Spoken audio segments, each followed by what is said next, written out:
music to the noise, yeah, the mess we make. Machine Pun Kelly, get caught in the fray. Facts and logic with a twist of jest. Strip it down to truth, yeah, forget the rest. Humor pulls the lies right out of the park. Look beyond the shadows that set the dark. Sparks of laughter fire up the night, bringing clarity when they blur the fight. Cut through the chaos, yeah, the tangled lies. Fun Kelly with a set of clear eyes. Truths and jokes gonna rock this show. Step into light where the real facts flow.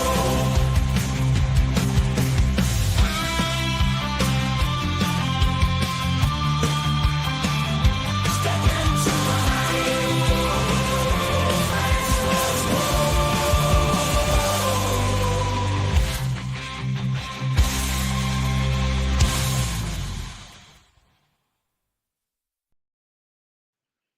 Hello and a warm welcome back to my favorite co-host in the history of all my co-hosts. We're in the Number world one spot on San Diego. That's right. Welcome. Glad to be back. And also, I blame us being on a later show today because of me, but for good reasons. So do give me some grace. And I'm excited about our show today because this show is so much better when you are here. Nobody wants to just watch a middle-aged white man yell into a camera. Oh, come on. People make millions doing that. What are you talking about? Okay. All right. No self-respecting liberal wants to watch a middle-aged white man yell into a camera. There you go. There's the clarity we need. Yes, absolutely. Well, I'm glad to be here too. And I'm excited about what we're going to talk about because these are some pretty valid questions on our minds today. With the show being titled, can we call them the Coup Cucks Klan now? No, Coup Cucks Klan. Coup Cucks Klan. The Coup Cucks Klan. Yeah, even better. Even better. I mean, genius work there with the title. But yeah, I'm excited about this. Is making Donald Trump a cuckold even. He's a cuckold. One of my favorite words. An old cuckold. An old cuckold. I mean, I don't think I think this happened yesterday. I can't keep the news, of course, as always, goes so fast. But I have to ask while we're on Trump for a minute. What do you think that Elon Musk's son said to him while he was in the Oval Office? Did you see the reports? Was that his son? I thought it was that's like Elon's son. I thought it was his grandson or something. No, that is Elon's son. I watched it one time and didn't really, so I don't remember what he said, but it sounded like he knew stuff that from what I remember, it sounded like he had been in conversations with the grown-ups where he picked up on things, and like when a kid says, drops, like a 2-year-old drops an F-bomb. Yeah. And then the dad's like, where the fuck did you get that language? Yeah. It's like, I think we know, like, I don't think he understood what he was repeating, but I think he was repeating something he had heard. 100%. Yeah. I mean, it's not like he had some moment of clarity about who Trump is. He's a kid, but he's definitely repeating some words that have been spoken, about him. And, the claim is that he said, and I heard it before I even saw somebody post about it on Blue Sky. I was like, did you hear what he said? Because I heard him say, you're not the president and you need to go away. Oh, that's it. Yeah, that was the thing. Yeah. And he told him to shut up. I think he's like, you need to be quiet or go. I think there's two parts where he said something. Shut your mouth, and you're not the president, and you need to go away. And then he proceeds to wipe boogers on the Resolute desk. I mean, I didn't know that the kid knew how to own people, but I feel like that's a pretty, sick burn by a 3 or 4 year old kid. It's like I said, something he picked up from Daddy's conversations. Yeah. I don't know if Daddy has actually said that to Trump, or if other people have just said that about Donald Trump. in the kids and I Elon. wouldn't put it past Elon having said the words, he's not the real president. Like, that is the type of mentality and the type of person that Elon is, to like fully outright say that without, like, it's not even a joke to him. Like, he truly thinks that, because obviously everybody else does too, right? It's so obvious. He's holding court in the Oval Office as just a special government employee, while the president sits there, while Trump just sits there looking like a sad sack of shit, right? And he doesn't even say anything the whole entire time for over 30 minutes when he's talking.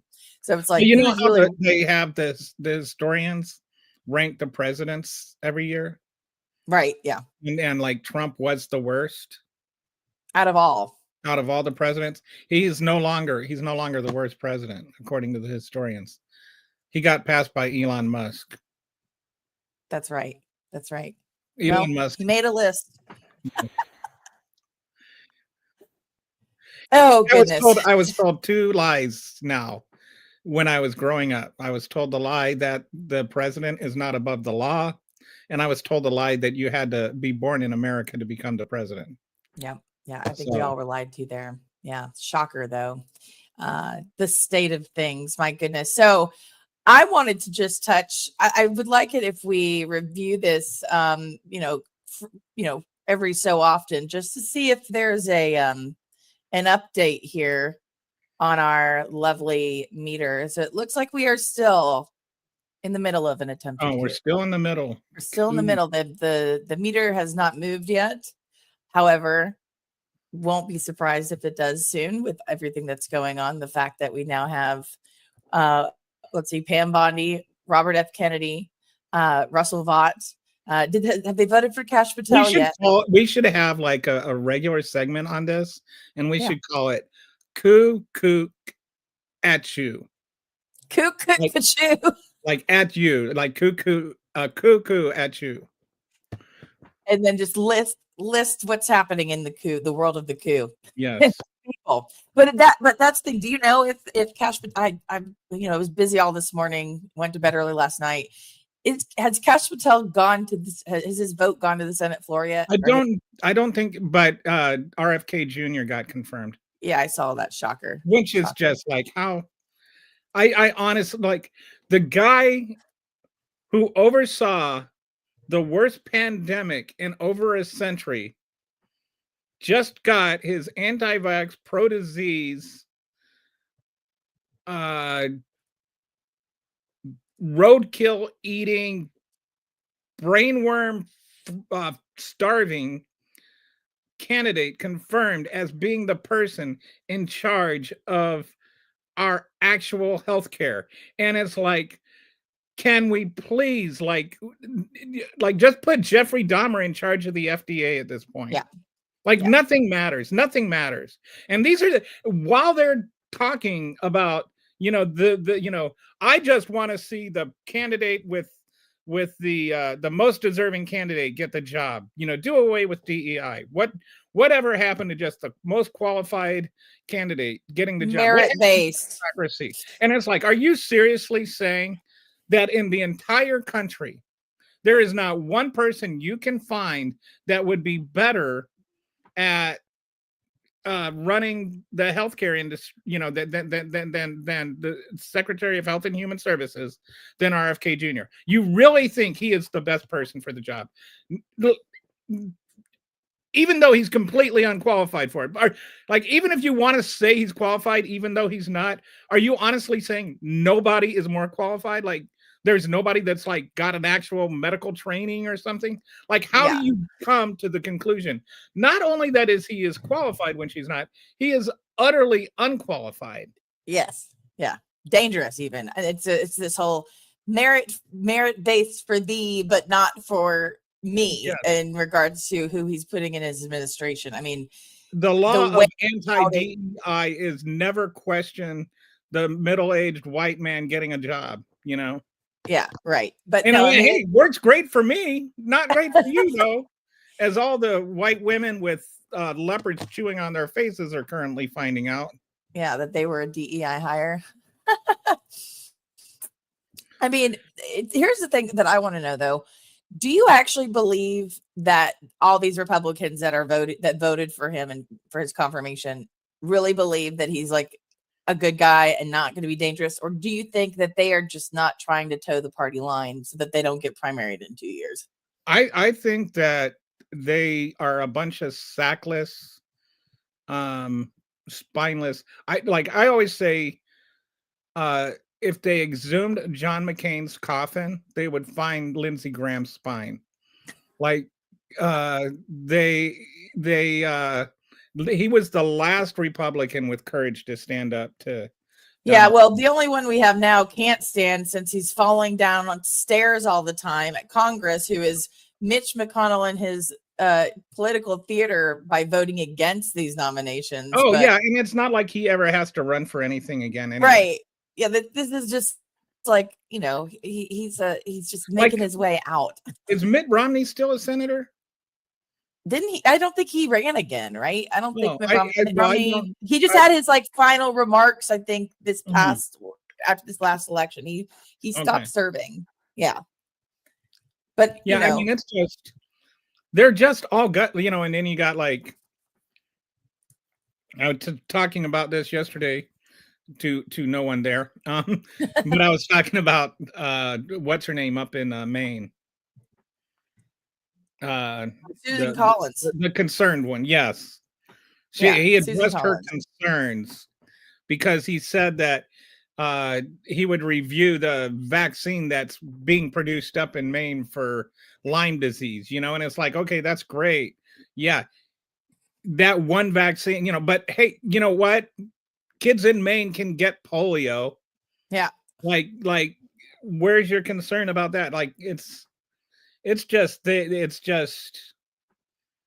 they are what, as with all things Republicans, they're whatever they're accusing Democrats of being. Yeah.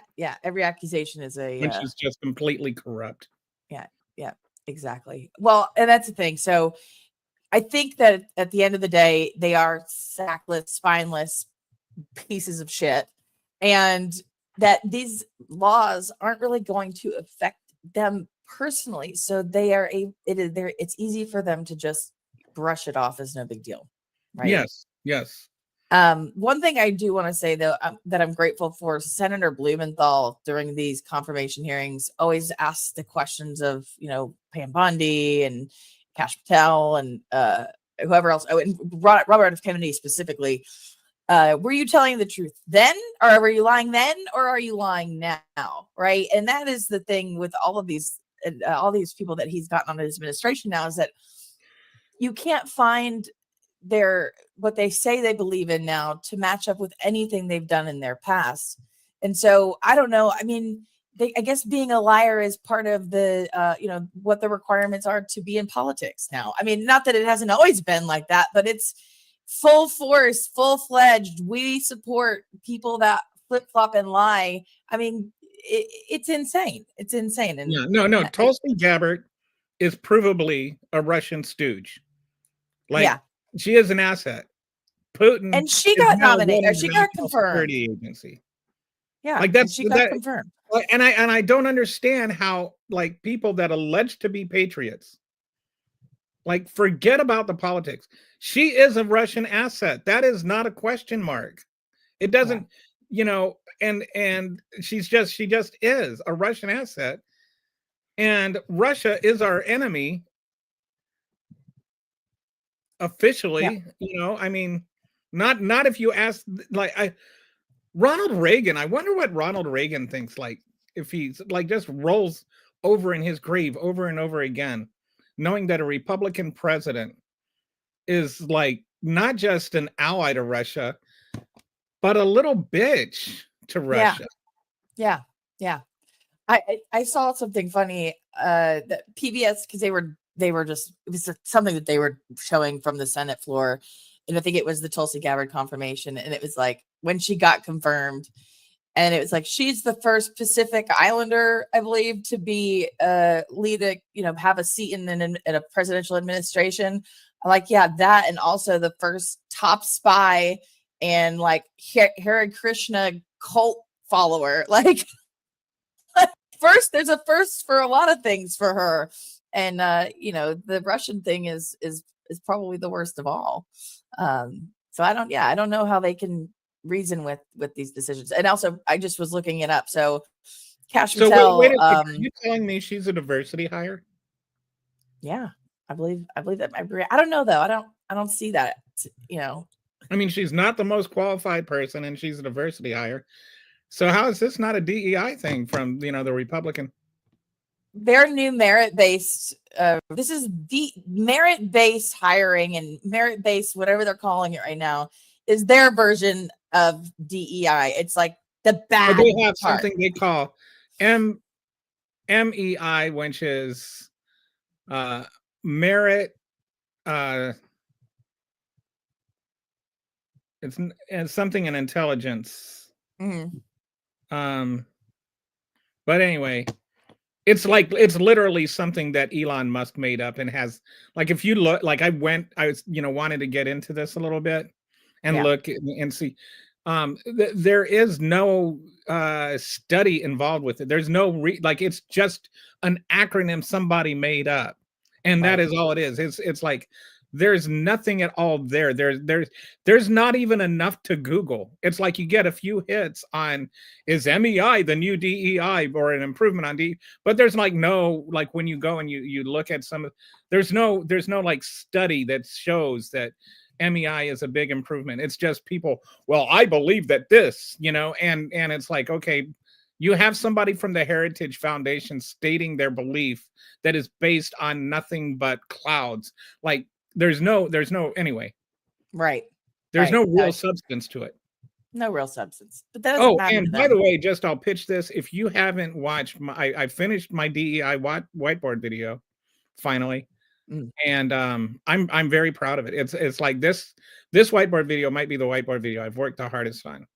Yeah. So I spent a lot of time doing some research and writing. It was a really hard one to write because I think the issue is so on the one hand it's so simple, but on the other hand it's been complicated by disinformation so much that untangling the disinformation actually and making it simple is actually the hardest part of doing this. But a lot of it comes down to this notion that DEI is in opposition to merit. And the way that I started to think about it that I think is really helpful is if you have 100 white people in a room, or that are your thing, that are your hiring group, and you choose the best person, and that's your idea of a meritocracy, how do you know you got the best person for the job? Versus there are 300 people in the room that are all, some are black, some are white, some are men, some are women, some are straight, some are gay, some are, pregnant women, some are pregnant men, some, whatever. There's all kinds of people, and just all the different types of people that applied for the job. And you review all the applications and do that with your unconscious biases, addressing them, right? So you're giving all 300 people a legitimate consideration for the job. And then you choose one, and it might be a white guy and it might be a black woman. But that doesn't mean that if the black woman gets the job, that the white person got it in spite of the fact he had more merit. It means that the black woman had the most merit. Right. It's like taking a little fish and putting them in a bigger pond. Yeah. It doesn't, sometimes they're just not the biggest fish in the pond anymore. And the idea, so they talk about reverse racism. I just thought of this, maybe we should call it reverse racism. There you go. Where if you see a black person getting a job over a white person and you assume that that's reverse racism, then that's reverse racism. It's like, oh, how could a black person have gotten a job over a white person? Obviously the white person is going to have more merit. Yeah. Yeah. What do you think? Reverse? I like that. The triple R effect. Yeah, but I mean, you had a conversation with what was their name? Terry on Tuesday, I believe it was. Yeah, I spoke with Terry on Tuesday and Wendy on Friday, and they were both a tremendous help to. Yeah. And if anybody hasn't watched that episode, those episodes, do go watch them because they are both filled with knowledge about this topic, the DEI, merit-based, whatever they want to call it. And it's a complicated thing because, like, you know, there's information about it I don't even know about, but like you said, it's not complicated, but it's been complicated by disinformation, and that's the whole thing, right? That's intended to make it scary to people because they complicate things, right? Yeah. And it all, you know, like from it was CRT, and then it was woke, now it's DEI. All of these things are just a way to take terms that people don't understand, redefine them, and then use them to make it seem like all the problems in the world and all the things wrong with the country are because of marginalized people. It's literally marginalized people even more. Yeah. And their favorite target is transgender people, because they makes up such a small group and are therefore the least able to make noise when pushing back. Right. Yeah. It's a small group, and it's harder to fight back when you're in small numbers, right? That's why else. Which we can segue from that into the current coup attempt through Doge. And then, have you seen the ridiculous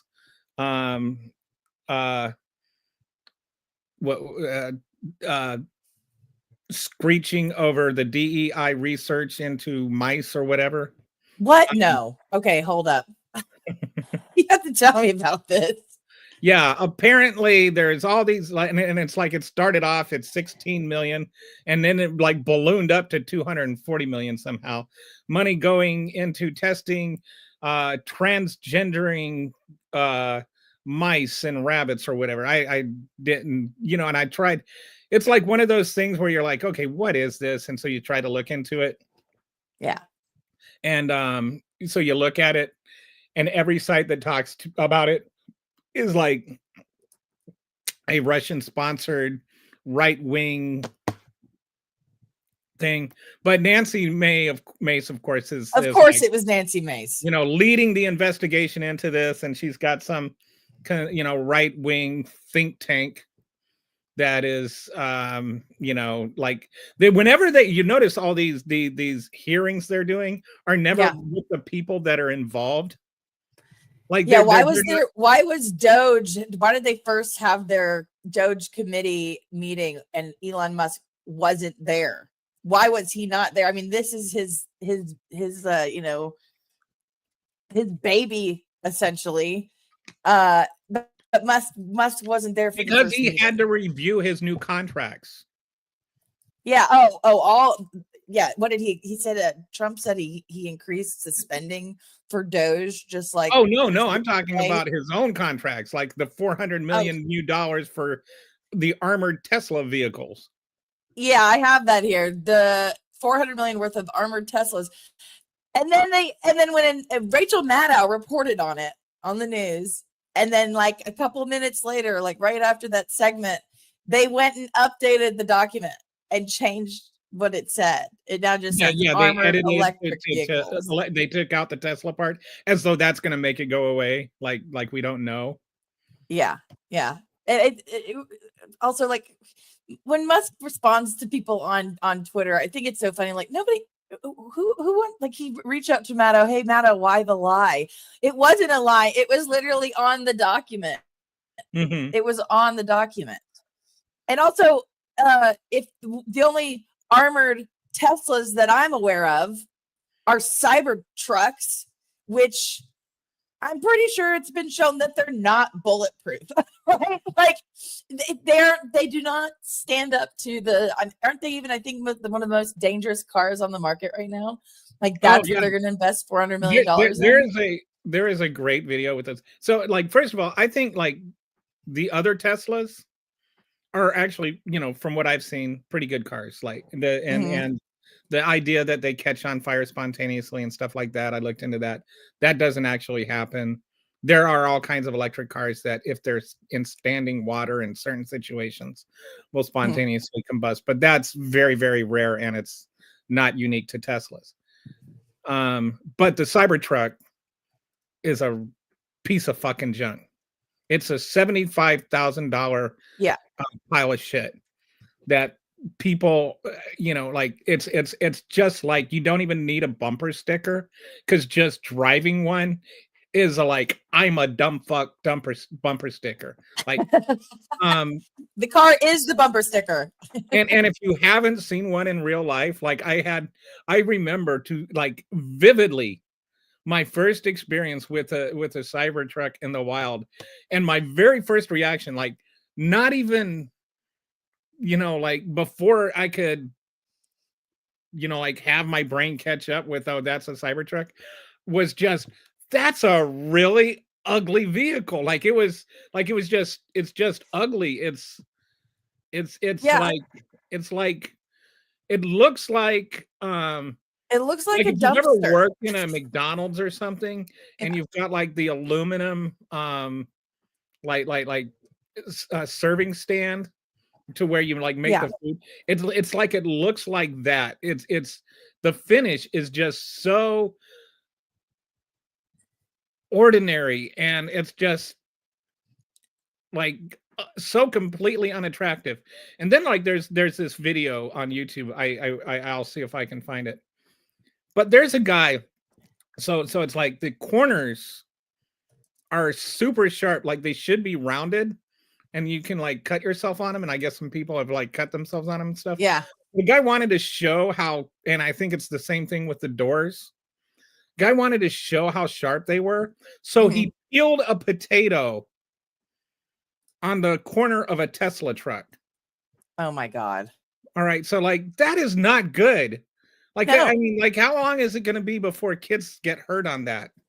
How many have already gotten hurt on that? I was going to say, well, I'm pretty other sure than the probably... fact that the owners of Cybertrucks probably can't procreate, but see your experience is being the first time I saw one, my first thought wasn't that's an ugly car.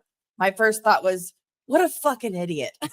Yeah. I'm like, I didn't even have to see who the driver was. I just was like, I saw it at the post office. I remember this specifically, seeing it in the wild where I live in my city, pulled up the post office to drop off some packages. And I just look over, I was like, what a fucking idiot. Like, and now it, like when this happens, I think with cars, I think it's like, it's prevalent with seeing cars, but it's also other stuff. Like when you're thinking about something, you see this thing more often. Well, I don't think about Teslas all the time at all. I don't think about them and think about them while I'm driving, but there are more of them. They're infiltrating my town. Like I saw one in my neighborhood the other day, and I'm just like, oh God, please save us from this. And it's but, you see the things about Teslas not being dangerous. There actually a report came out showing that they have higher rates of fire fatalities than the Ford Pinto. Oh man. Well, okay. You'll have to link me to. Is that all Teslas or? That is the Cybertruck. Ended up being tied to five fatal fatalities. Like I separate the Cybertruck from, because here's like I think there are actual engineers that designed the rest of them. And it was like their idea, like the Tesla 3 and some of the, like they're good cars. But the that's Jeremy. Jeremy has a Tesla. And he like feels about that now. My brother-in-law has a Tesla. Yeah. And like those are decent cars. I have a Leaf. I think electric cars are nice. I think that like I've read reports about like people threatening to vandalize Teslas if you don't sell them, and I'm like, how do you know if they sold them or not? Like I just and like why would you vandalize somebody's car because of who owns the company they bought it from or what? Like I just don't be an asshole. Just leave people's cars alone. Like you can judge them for driving a Cybertruck, that's fine, but like I wouldn't say it's fine to go and spray paint dumb fuck on their Cybertruck, and it's kind of redundant anyway. Yeah, right. It's already says it. Yeah, it's already saying that as the bumper sticker that it is. But I will say I'm not sure if I condone these pictures and videos I've seen of people spray painting Tesla dealership signs with "fuck Elon," and then of course what they did in Germany where they shot up a video of Elon and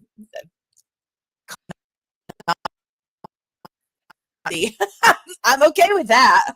Totally okay with that. But yeah, I get the, like, somebody's and ruining your I car. always look at these things and it's like Elon is not going to be affected by this shit. What's going to be affected is people that are, like a lot of people that bought Teslas bought them before Elon started doing this shit. Like if it's more than a year old, he just barely bought Twitter not that long ago. And, I mean, he's always been an asshole, but, anyway, my point is don't be a dick. And just owning a Tesla does not mean that you endorse fascism. So like, step back and just like think rationally, please. Yeah. But I mean, I have a Toyota Prius. That doesn't mean I supported the Japanese side of the World War II. Yeah, exactly. Like we get too caught up in this, like, oh, well, you watched this movie that had this guy in it, and this guy is what's his the guy from the House of Cards. Kevin Spacey. Yeah. So it's like, and what was he I will say, man, before that stuff came out about him, that was a great show. That was an awesome show. But so I was watching. It was an American Beauty, of course. So I was watching The Usual Suspects, and I was saying something about The Usual Suspects, and somebody's like, like you have to ban that movie because of Kevin Spacey, and I'm like, well, that's a whole nother conversation about the whole thing about Kevin Spacey. Like, it's like, do we have to do 6 degrees of separation? Like, do I need to ban what's his Quentin Tarantino too, because he produced a movie that Kevin Spacey was in, and then do I need to ban Brad Pitt because he was in a movie that Quentin Tarantino made? Like, how far do we take this? And it's like none of the separating the art from the artist, right? Yeah, and it's like none of the people that are involved are going to suffer. Maybe Kevin Spacey isn't getting his work as much as he used to, but like not anyway. The people that do the makeup for the House of Cards are the ones that suffer first. Right. Like the low paying jobs, the blue collar people, the people that you are allegedly, taking, supporting, they're the ones that suffer the most with a lot of these bans and boycotts and stuff. So I can't get behind them because you're trying to make poor people suffer to teach rich people a lesson. Yeah, I don't think, the exodus from Twitter over Blue Sky did a lot of damage to Elon, but I don't think it hurt other people. Right. I don't think that change was effective. I mean, how many people because Elon had already. How many people works for Twitter now? 5 people. Elon already fired Elon loves to fire people. He thinks firing people makes. Oh, speaking of firing people, he said yesterday that we need to delete entire agencies. He said that when he was talking about Doge and get rid of many government agencies in their entirety.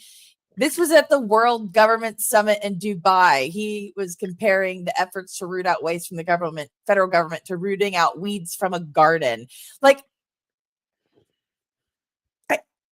what? I am all for, exposing fraud and abuse and waste, but like, this is not it. This is not it at all. Okay. I just need to mention this to Jeremy. I am a big fan of Baby Driver. Fantastic movie. I love that show. Like, that was a good movie. I'm 100% with you on Baby Driver. It was. Have you seen Baby Driver? I saw it in theaters one time. Yeah, I haven't watched it again. It's on Netflix if you haven't. I'll watch out. I'll get canceled if I watch it again. And again, speaking of canceling, Elon wants to cancel the government. By the way, just as long as we're on this shtick, for some reason, I have been like finding that I've been watching a lot of TV shows and movies with excessive gratuitous violence because like I feel it's been a great stress relief during those times. Did you watch Squid Games? I haven't rewatched. I've just heard such terrible things about Squid Game season 2, but I've rewatched all of the Quentin Tarantino movies. Been rewatching the TV series Spartacus. I just watched. I've been watching. Okay, I'm on the fourth John Wick movie, which the Yeah. John Wick movies are fantastic. So good. Like, and I just love the premise. It's like, don't fuck with my dog. Yeah. Then I miss Honey Bear. She was such a good dog. Anyway, if somebody had shot her, there would have been some serious issues. Yeah. And then I watched Nobody last night because I was watching season 1 of Fargo, Okay. which is another one, right? And then I had totally forgotten that Bob, what's his name? The Bob Odenkirk is he's in season 1 of Fargo. Did you know that, Jeremy? I did not know that. He's Oh, wait, the yes, he's I the did. Yes, I incompetent did. sheriff in season 1 of Fargo. And he was so good. And I was just like, it's hard to believe this is the same guy from Nobody. And that's like one of my like, to know somebody's a really, really good actor is like when they play two different opposite roles that you're like, I cannot believe this is the same person. Like Yeah. Malcolm, Like one, you're like, I'm yeah. going to bat for this guy, and then I absolutely hate this guy. He's disgusting. Oh, like yeah. the villain, and then like the hero or the good guy, you know? Malcolm's dad is Walter White. Like, just think about that. Malcolm in the Middle. Did you ever watch? Yeah, Malcolm? yeah. Oh, yeah. Oh my God. Of course. Yeah. Like what? Like, how is that the same person? Like, that's just a great actor. Like you when they can play two different roles so convincingly that you cannot see them as a person other than that. Yeah. No, that's some class acting right there. But yeah, Bryan Cranston is who you're talking about. Yes, Bryan Cranston. Incredible guy. Yeah. See, that's funny though. It's just to talk, if we're talking about shows, you're watching gore and violence, and I'm watching like Twin Peaks and Severance and like Blue Planet. Like, I don't know.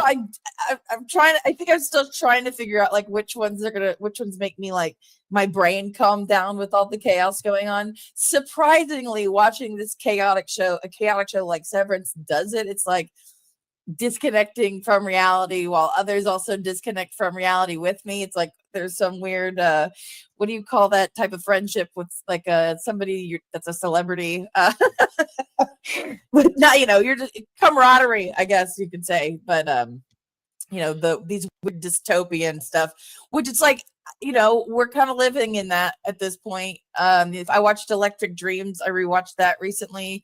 It's like, I guess is this one as bad as those ones are.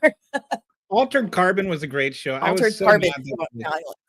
Yeah, and it's like one of the like. Have you seen Altered Carbon? No, I don't think so. There's two seasons of it, and what's really interesting is, without doing any spoilers or something, the main character is played by completely different actors in the two seasons. Joel Kinnaman and Anthony Mackie, they play the same character but in two different seasons. Yes, and they are obviously very different looking people. Yeah, because one is black and one is white. Yeah, so they don't try to pass it off as the same person, but sure. Oh wow. Yeah, there's actually like four different, and I really wish they hadn't canceled it. It was so good. It was such a good show. It was imaginative, and I love shows where I don't know where they're going. Yeah, like some shows are like any Law and Order episode, for instance. This if you ever watch a Law and Order episode, and in the first scene you recognize the actor, that's the person who did it. That's who did it. Like I would like always in the first scene, I'd be like, yeah, that's the person who did it. And my wife, after like 5 years of marriage, is like, how do you always know? And I'm like, because they're a celebrity actor. And that's why they're doing the show. Do you think that they're really on the Law and Order to do a bit role? And she's like, no, you ruined it for me. So she's like, I'm never watching Law and Order with you again. Joel Kinnaman's I don't think I've seen that one either. Hey, Jeremy, have you seen? I Are you? recognize that guy? Joel Kinnaman is fantastic. I need to catch up on All Mankind. I watched like the first 3 seasons. Jeremy, have you seen? We're just turning this into this weird conversation. Hey, guess what? You know what? The world's crashing and burning in front of us. Why the hell not? Have you seen? The Expanse, Jeremy? Well, That's a good one too. I hate that one also got canceled. Yeah, The Expanse was really good. Well, there might still be a final season of it. Oh, spoiler. I started watching that finally. I'm on season 5. I still have to watch the last season or 2. But that one is not like that one doesn't. It's not really a gratuitous violence one. Yeah, it's on Amazon. You talk about The Expanse. Yeah, it's on Amazon. Yeah. And from you did? Okay. Well, I'm cooey. I still do not know what the hell is going on. Like, I am just wondering if the writers are pulling our legs at this point. Like, I really hope that there is some sort of, I don't know how much longer, first of all, this show can even go on. How many seasons can we really make? The show from. I haven't watched the show. I watched the movie. Oh, okay. Well, you definitely need to watch it and you would get that reference. And you would understand where I'm coming from saying that, like, there is no end in sight for that show without any spoilers. Like, I can tell you that if you're looking for a show where you don't know what is going to happen next, that is the show for you. 100%. We finished season 2 ago, and I'm still like, there are more questions than there were answers now. I don't think actually that we've gotten really any answers. So that's the kind of TV you like. Definitely watch from. But I hope to not be. See, I'm not like big into horror. Yeah, I don't like. Did you watch Dark Mirror though? I watched some Black Mirror. I mean Black Mirror. Yeah, I watched some of the episodes. Yeah, oof. That's also some escapism television for me. But I don't know if they're going to do any more new seasons. Yeah, there'll always be a new anthology series, a sci-fi anthology series that comes out. Yeah. There's actually a lot of. I think that the reason that it's going to be hard to do any more episodes of Black Mirror is because we're in the fucking reality of it. Yeah, I was going to say the content is being created already. How do you? It's just going to be a documentary instead of Black Mirror, the doc. Yeah, I've been thinking about adding like some because anyway, I've been thinking about adding some TV and movie review content to the channel. Yeah, because like the whole channel is really just my like whatever I want, rants and ravings and yeah. And so I figure it's your show. Do it how you want to do it. My channel, I can do. That's right. Whatever I want with it, right? But anyway, that's right. I gotta find out. Like I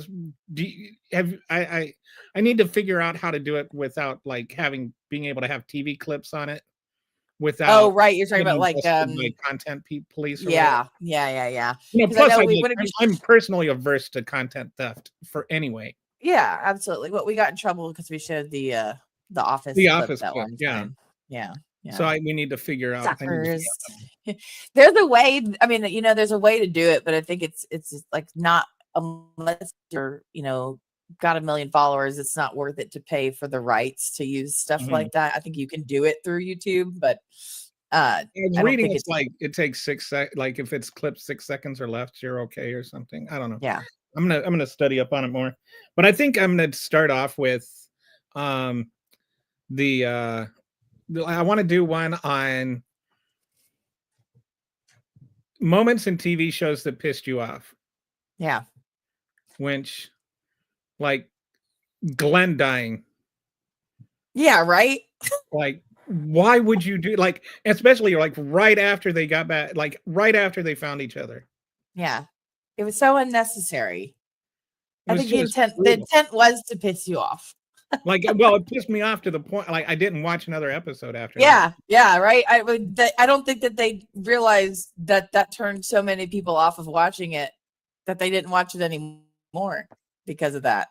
So And it's weird, and it's like, like everybody knows right away. Like then nobody's like, Glenn, who's Glenn? Like everybody knows exactly what I'm talking about. yeah. I don't. And if they don't, then so you're lucky. Maybe you Did you didn't ever go through watch the TV series Farscape? Fire Escape? No. No, Farscape. Fars. Farscape. I don't think I watched that either. This one I've is watched like, a lot of TV, but no, I did not watch that one. I think Farscape is on Peacock. If you ever, it is really one of the best sci-fi series ever made. And the It's done by the Jim Henson Company, which is that's cool. by the Jim Henson's son was involved in a lot of the alien characters and stuff. Mhm.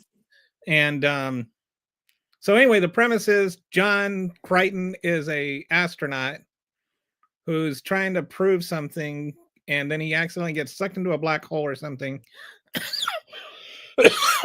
And he gets popped out into this universe where, you know, like they're much more advanced and everything. Mhm. And he's gets sucked into this spaceship, and he, you know, there it's like a criminal. It was like a prison ship where the prisoners had taken it over and blah blah blah. Yeah. And he ends up allying with them, and you know, and one of the things that's cool is the ship is actually alive. What? It's an organic being that is a ship. That's been taken over by prisoners, though. But it's taken over by prison anyway. But they're like not they're prisoners of a fascist empire. Right. So they're not actually bad Sounds people. to me like the ship is a woman's body, and the prisoners it is are Republicans' definition of fetuses. So anyway, there's like this love affair that what, you know, like one of those will they or won't they things. Yeah. Where they through the 4 seasons, there's this between Crichton and this girl whose name I can't think of at the moment. But you know, like they will they or won't they for 4 seasons, right? And then it's like the season finale. And it wasn't anyway, I'll tell you so it was the season finale in your mind at the moment. This is it. And they finally are gonna, you know, will they, like they're gonna have their first kiss. And as they're leaning over to kiss each other for the first time after 4 years of this tortured romance, the bad guys drop a bomb on them and disintegrate them. Oh my God. Like literally actually disintegrate them. Yeah. And that's how the series ended. Like what episode of a TV show pissed you off? Tell us. What we found out later is that was supposed to be the season finale. They were expecting a 5th season that never happened. Oh no. And like 2 years later, they came out with the Peacekeeper Wars, which kind of had the solution, you know, how it was all going to solve. And, you know, they were together and everything. And they kind of wrapped everything up because people were pissed. Yes. Like they were so mad. How do you, it's like if they, you know, the triangle kiss in the X-Files. Yeah. Can you imagine if they had been disintegrated right in the middle of the triangle?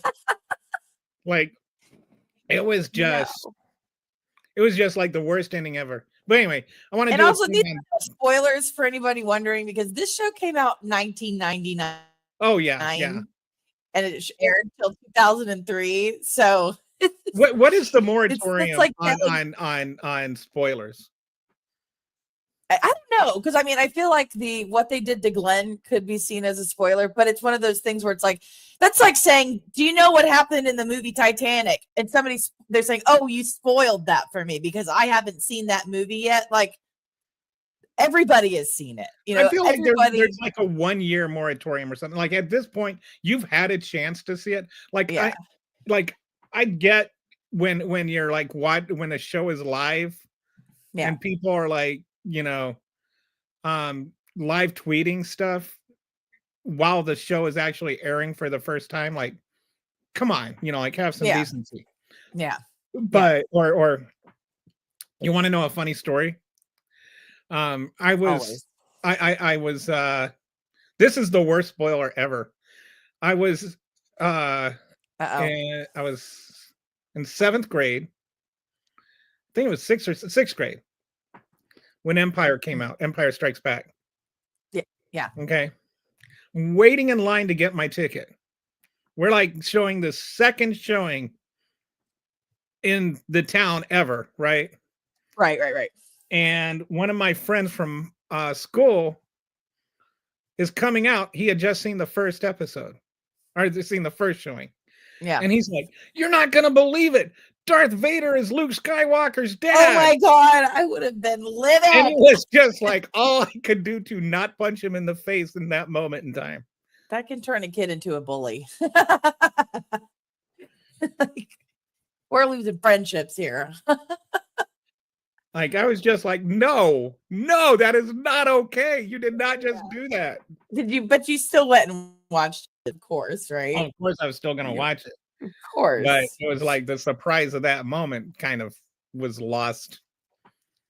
Yeah. Have you ever had like a movie or had some?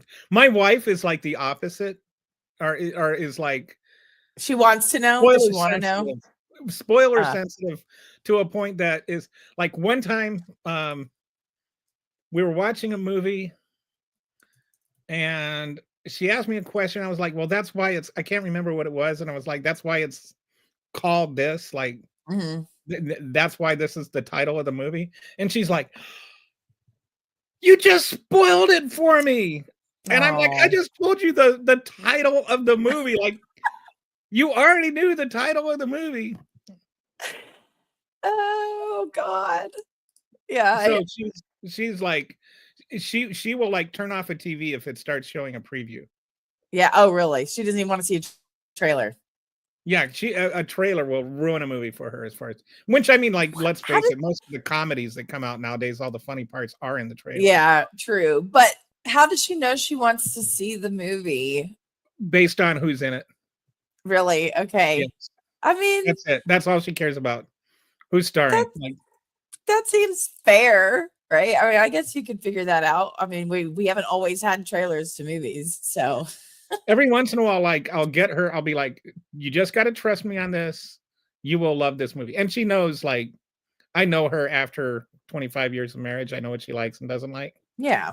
And so every once in a while, I'll say, I watched this movie and you just got to trust me. You're really going to like it. And I can't tell you anything about it because if I do, then you're going to say I spoiled it.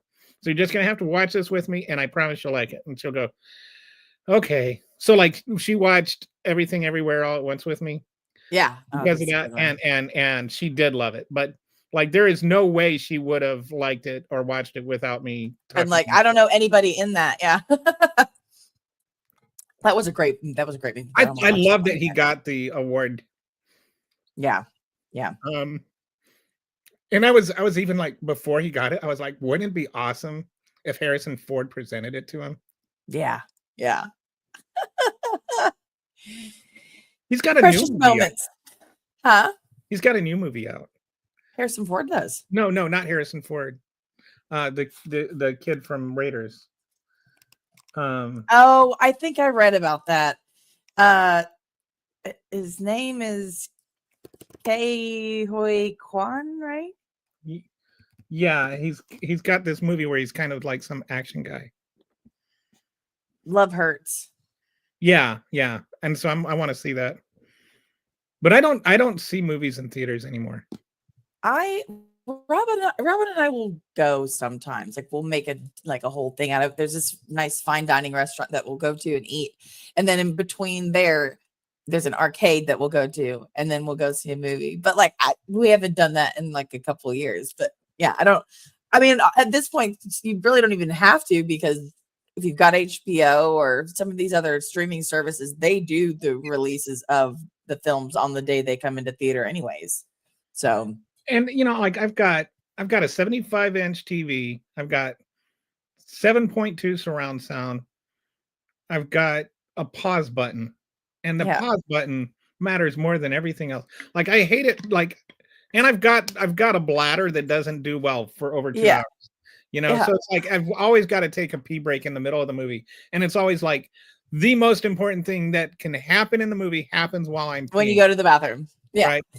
So it's like a law. It's called the law of peeing. I just made it up. But anyway, like There that you go. pause button, P is for pause, is like it just That I would, it is yeah. a That I think that makes it worth it to stay at home and watch movies. Plus, I have my dogs here, and this might be controversial, but I can turn on subtitles if I want to. so your dogs can read them. Yeah, exactly. They want to watch the movie too. So no, yeah. And plus, it's so expensive. Like, the theater here now, you can buy like alcoholic beverages there, but Oh my like God. it costs the same for one beer. It's almost the same in price as buying like a 6-pack. So it's like I'm like breaking an arm Have and a you leg to tried go to the this? Like movies maybe the next time what you could do is try trading an egg. for a beer. Yeah, because I think the egg is actually has higher value now. I think you might be right. Which, you know what, Robin and I were very smart when all the stuff with the eggs happened recently. We go to this grocery outlet where we live, and they've always had pretty decently priced eggs, like an 18-pack for $3.79 or something like that. And we bought like a boatload of eggs because we eat eggs because we're on keto, right? So we eat a lot of eggs. That's just part of our diet. So not having them, it's difficult to try to replace it with something else when we kind of have some restrictions. And like with if you're on keto and they got too pricey to afford, you might have an existential crisis. well, we did, and we avoided that, right? We definitely were able to avoid that. Which by the way, though, what is the price of eggs where you live now? Have you bought it? Have you been buying eggs? I will go to my grocery store and look. So I'm just gonna look I at. believe that the most expensive eggs since the start of the year are in Hawaii, and they're like, this is, I guess, maybe an average $9.73 for a dozen of eggs. So okay, so I'm just looking at the range, like just regular grade A, non-farm raised, non-fancy eggs are $6 a dozen. Well, $5.68 a dozen. And then if you Yeah, want that's to get outrageous. the super bionic ones, with The pasture bionic ones, raised, the pretty brown ones, trained to like whatever, the organic Central Market organic pasture raised, no soy, large brown eggs are $10 a dozen. Yeah. Well, Which like means Joe almost Biden, this is all Joe $3. Biden's fault. But Yeah. I'm pretty sure that the price of eggs rose even after Trump came into office. But again, Oh, have you noticed that now in the news when they talk about the price of eggs, they always talk about how it's because of the avian bird flu? yeah. Like they Because wouldn't qualify that when Biden was president. No, because they don't like truths. Except for, however, Pete Hegseth loves truths. I don't know if you saw this earlier today.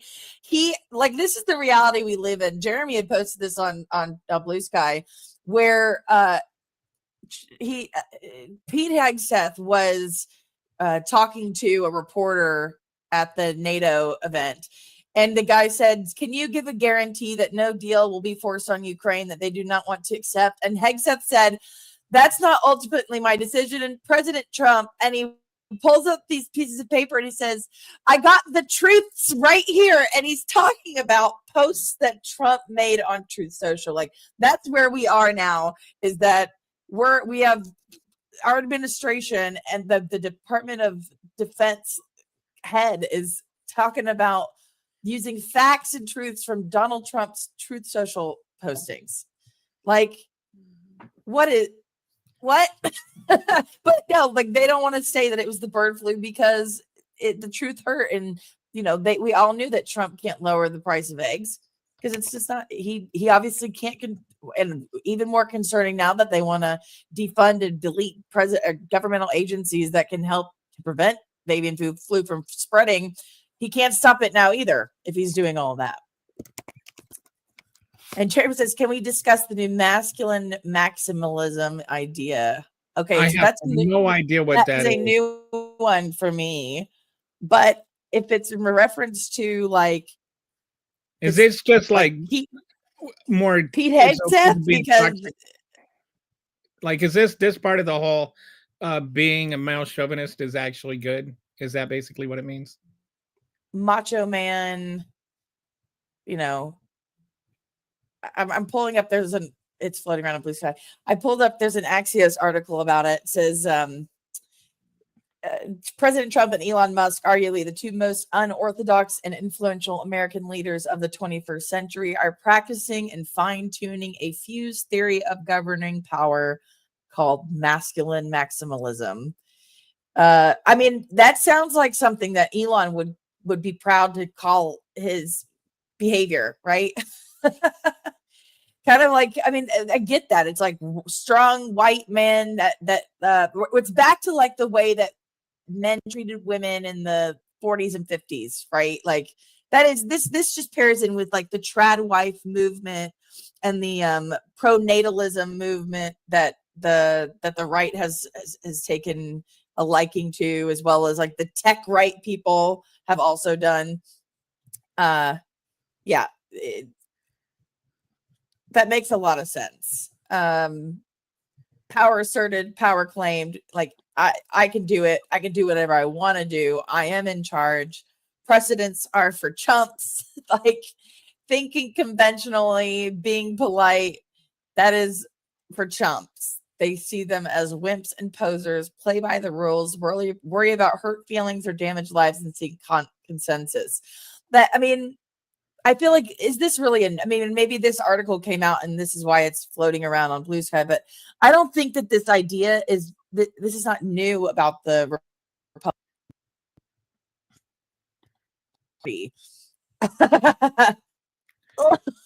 I asked him how to spell There's IQ. there's masculine maximalism right there for you. Yeah, but this whole idea, let men be men, like this is the misogynistic, chauvinistic, having zero humility, right? That's, I think, again, like this stuff has been pushed by people not only on the right on the political side, but also influencers like Andrew Tate and Nick Fuentes and Charlie Kirk and Ben Shapiro, who, I mean, Between the like all those masculine people, the collective testicle total is like not even a half a testicle. Yeah, exactly. It's not. I would not even consider Ben Shapiro to be quite the masculine man personally. I mean, So from the what I other understand, day, he can't even get his wife wet. So yeah, well, yesterday I it was raining out, and so I went and I got my mail, and it was all soaking wet. And so I was telling the joke on Twitter, what's the difference between my mail, and Ben Shapiro's wife? And the punchline was, my mail got wet today. You can never make enough jokes about Ben Shapiro's wife not getting no, wet. that was the funniest shit I had ever heard. Even if you have a dry honestly, sense of humor, you can make a joke about it. Yeah. But Jeremy, I mean, that's a great point too. They're both the most insecure, emotion-driven decision makers, and that's the thing too. They try to act like they are sans emotion. They are doing this all by intellect or whatever, but they are extremely emotional individuals. That's the funny part about it. That's the opposite of their own idea of masculine. Can I just throw something out? All right, looks like you have a joke. Like just yes.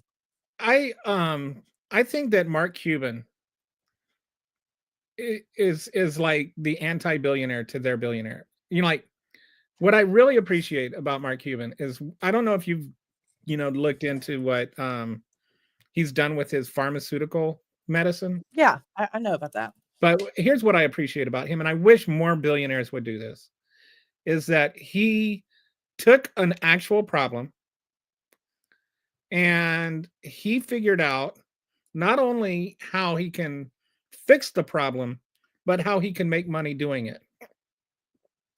Like, private industry can solve real problems, and you can make money solving real problems. Right.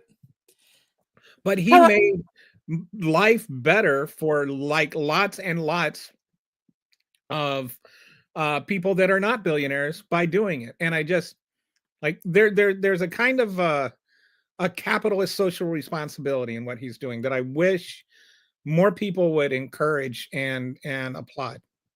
What do you think? Right. I think that the medicine platform that he has is a step in the right direction. One, it does help for drugs to be cheaper for other people. It did help elevate some people's, health and well-being. But the problem really is that, yes, it's great and all, but the system sucks too, right? So I appreciate that he went into the effort to do that. But like, I don't know. I guess my thoughts on that are, everybody tries to say that he's not like the other billionaires, but the one factor that makes him like the other billionaires is that he is a billionaire, right?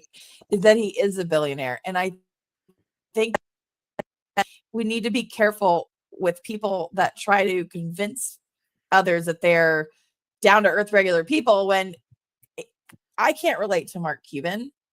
He's not relatable to me. So I don't know. He's not one of the worst run of the mill out of touch billionaires that there are, but I think that what he did there was good. There's a lot more that he could do as well. But guess what? We could say that about every billionaire. So Yeah, I mean, like he obviously can't fix the whole the whole U.S. healthcare system. right. But I think that I'd like to just see more people trying to use their money to make things better, and it doesn't have to be a loss situation. Like, it doesn't have to just be giving away money or something like that. There's like I'd like to see more creativity involved. What he did was creative and innovative, and it did help solve a problem. Like, I mean, it didn't solve all the problems, and I don't think it's his job to solve all the problems. But I do think like if more people, like especially more billionaires, would like look at how they can help people instead of hurt people, like maybe things could improve some. Yeah.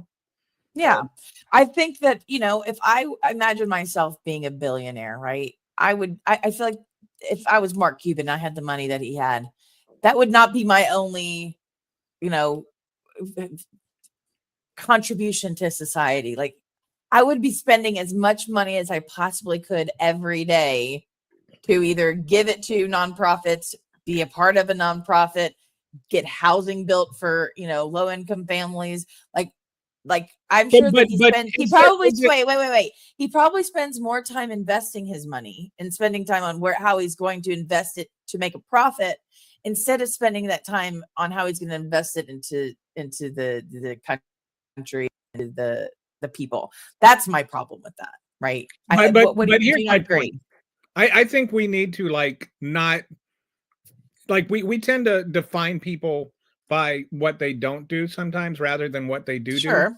And it's like we don't know what his charitable contributions are or anything.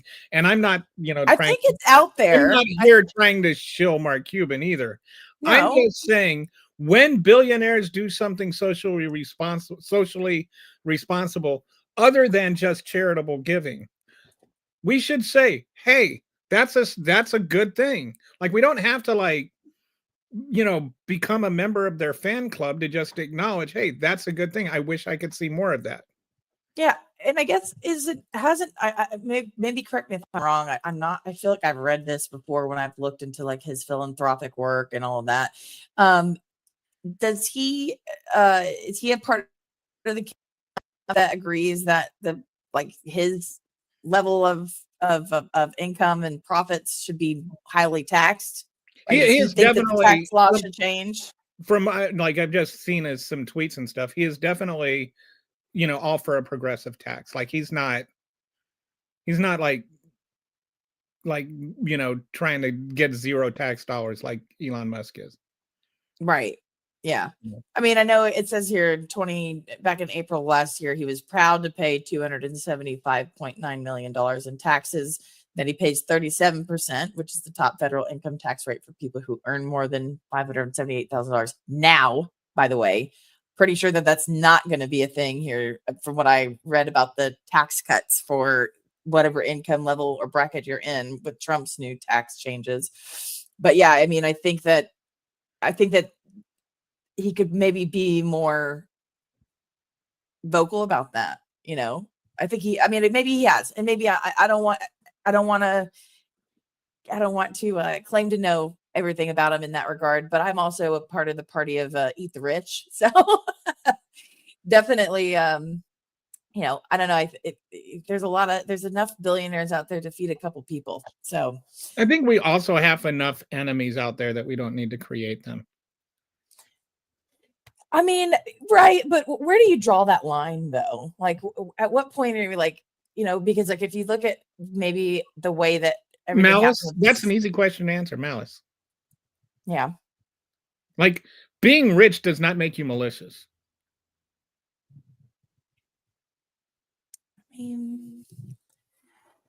I don't know. That doesn't mean that you're out there trying to hurt people. There's a difference between now there might be a Venn diagram where there's a lot of crossover there. Right. Yeah. See that. But there are people that are rich that are not mean, that are not malicious. Like right. I guess it's not even about being mean though. I think it's about like where your values and your morals are, and like where that okay, falls here's an example. Here's an example. There was so my mom lived in Grand Forks, North Dakota. Okay, and there was a massive flood there in like 98, I want to say 97 or 98, and it basically destroyed like half the town. And they got an angel donor donated like $500 million to the town or something like that, right? So that restaurants could be rebuilt and stuff like that. And nobody knew who it was for like years. And then eventually it came out that the heiress to the McDonald's fortune was the one who gave the money. And it turned out she was like this big, she had all these donations that went to all kinds of people. And like massive donations, like not just, so my point is just, sometimes people are more generous than is publicized. And, like just because you don't know they're doing things doesn't mean they're not doing things. And that's so fair. That's like, I just look at, are they actively harming people? Like to me, that's where I draw the line is like, if you're like Elon Musk is actively harming unions. Absolutely. He's actively harming people. Like I think he's actually actively harming all of us now. It's how much harm he does. And if you have more money, your ability to do harm goes up. Right. So Elon is doing much more harm than the average person can do. And because he doesn't need to, it makes it that much worse. So that's why I say, like, to me, it's a very easy distinction to make is malice. Do you intend to cause people harm? Because then it's not about the money. It's about the intent. Money's just the means by which you're capable of doing it. Yeah. A lot of times. Yeah. Well, I mean, I think too, and this is maybe even going back on what I said, like, yes, we don't hear about it. And then you could say, well, if if it was publicized more often, then you'd have the other camp of people saying, oh, they just want you to know this for attention. So it's like, there's no winning there, right? And the only winning that people like Mark Cuban can do is to continue to invest his grand amount of money into good causes, and whether it's publicized or not. Criticize Taylor Swift for doing the donations. She actually does. There was so I posted one time about her donations on Twitter, and the Swifties got it, and so it went viral. And I had somebody reply to me that he was a manager at one of the venues, like he managed the stadium, and so he wasn't directly involved with Taylor Swift. He was just involved in setting up the stadium for her show and stuff. And she came out before the show to just say hi to everybody that was setting it up and thank them and stuff. And he said that was the only star he's ever seen do that. And she does that at every store. At every stop she goes to. Yeah. she goes out and she, because then people were replying, oh yeah, I set up the seats for this show and she did that there. And so I mean, like, just because we don't, like, not everything gets publicized that decent people do doesn't, but exactly what you're saying. People are like, oh, she's just donating money for the tax write-off, as though, like, they don't even know how tax write-offs work when they say that kind of crap. Right. And Right. it's like, why can't she just be doing it because she's a decent person? Like, why Yeah. not? Why can't you just accept that just success and wealth doesn't necessarily make you a bad person? Although I will say, being a bad person can go a long way towards success and wealth. Like, if you're Right. willing to shit on other people and destroy other people, then that's capitalism for you. Hey, that sounds like some vice president, not real president. I know. I think his name's Are you Trump. talking about right? Vice President Trump, or are you talking about Yeah. Vice? That's I'm what we should talking call about Vice him, is President the Trump. assistant to the regional vice president. Yeah, if he sits into the regional president, that is Trump, right? He's not the real president. Oh, Get out of here! You're not hear the that? real president. Did you see that Trump wouldn't endorse Vance as the heir to the Republican? Yes, I saw that. He's not like he's gonna be. I'm gonna advocate for him to be president after me, and he keeps talking still about his possibilities to run for a third term. Which, Jesus Christ, like, there's some things that he says that are just so outlandish that you can't really take them seriously. But then there's some things that are so outlandish that you should definitely be taking them seriously. And I can't figure out which one that is, which Like, group that falls into. There was a time when saying that he was going to end birthright citizenship by executive order would have been considered too outlandish. And everybody thought he was crazy. Yes. Yeah. Exactly. What do I say that he is? What is Trump? What kind of window? This is to the regional president. Oh no, I'm sorry. He's the Overton window. Once he says something, it becomes acceptable. Yeah. Yeah. But I just wanted to read what we were talking about in endorsing JD Vance. He said that he refused to. He said if he saw JD Vance as their heir to be next president, he's quickly said no. Though he conceded his second vice president was very capable, he refused to endorse him, saying it was too soon. I think there are a lot of capable people so far. I think he's doing a fantastic job. It's too early. We're just starting. If you didn't think that he would be good enough to be the president, why is he the vice president? Right? That's like a very astute question. Yeah, that I can't believe it. He said it so quickly too. No, it was I think ACYN on Blue Sky posted it on the 10th about how he said no. JD Vance, you know what? I think that Trump, just to like appease him and keep him out of the spotlight, is just getting Ashley Furniture to deliver a bunch of couches to the vice president's residency. And so he just keeps him busy over there, and we don't see him very often anymore. That's, I think, what's happening. He's getting a new chaise lounge every day to keep him busy at the vice presidential residency. Can they just like put a bunch of couches in a room and just leave him in there? Yeah, that's what I think is happening. Himself for a few hours. That's why I think he's locked inside of his house right now with like constant daily deliveries of new couches being sent by Trump just to keep him away from the White House. So that's why we wait there, you got just what I need. Yes. And he's saying that while like stripping his clothes off. He's right. He's like, woo, this one's got a skirt. Oh, baby. Extra cushiony. Right. More cushion for the pushing. That's right. Oh God. Ugh. So gross. So a couple things I do want to. I mean, imagine having to shampoo those things. Oh, and somebody on the White House staff would have to do that. I feel sorry. They need a raise, or we need them to be a whistleblower. I think there's probably something to that. I think that Trump is like I think that there is going to be some conflict between Trump and the Project 2025 people that has nothing to do with Project 2025.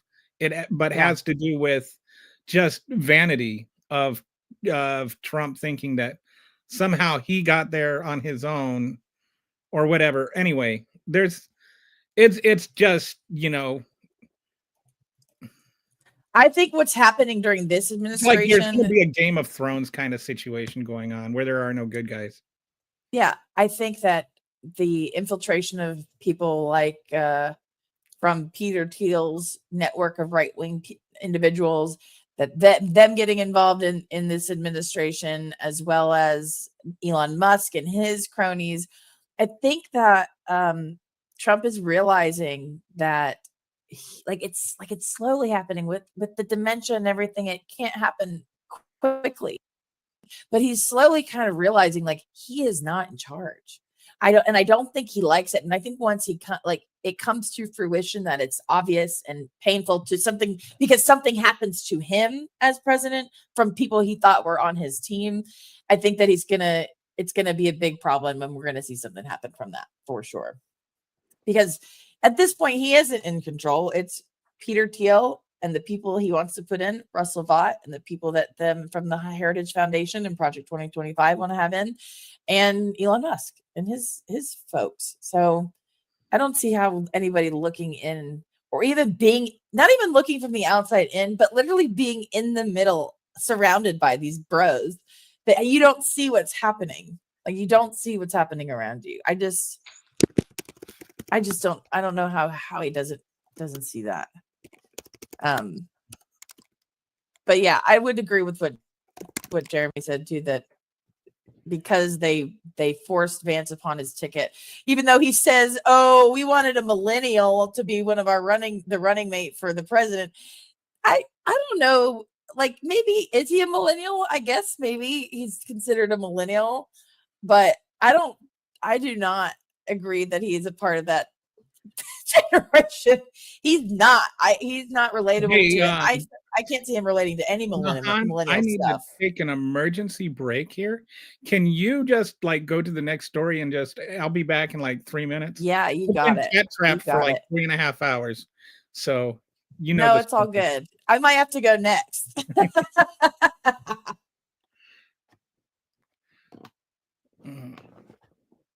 Oh, I think you removed me, not yourself, Kelly. I'm Oh, removing whoops. you.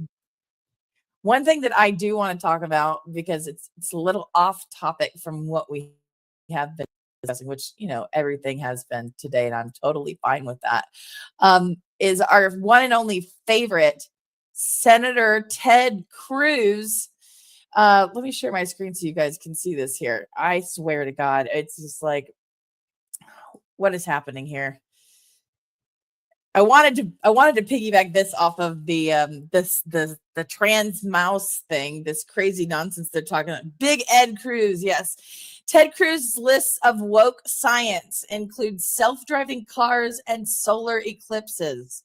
So there's nothing like being in the path of totality during a total solar eclipse, which was cool. It's actually pretty cool. I was able to do that last year. I went to St. Louis and was there for the totality, and it was pretty awesome. But it sounds like Ted Cruz calls that woke science. And, it's not surprising with the fact that, we had President Trump looking straight into the sun, which the last time there was a solar eclipse that went over Washington, D.C. So he must also not believe that the sun is real. But yeah, so they're saying that this is woke DEI research, that there's neo-Marxist class warfare propaganda happening, and that the grant that she got for kids to be able to watch the solar eclipse at school, so they could get the like sun protectors on their eyes, saying that this is neo-Marxist class warfare propaganda.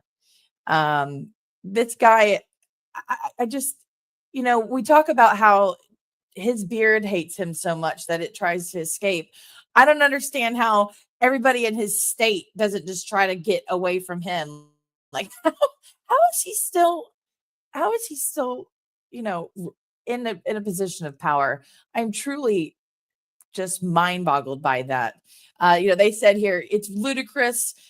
Says Josh Welch, a biologist at the University of Maryland, whose research was not flagged, but who has received NSF grants.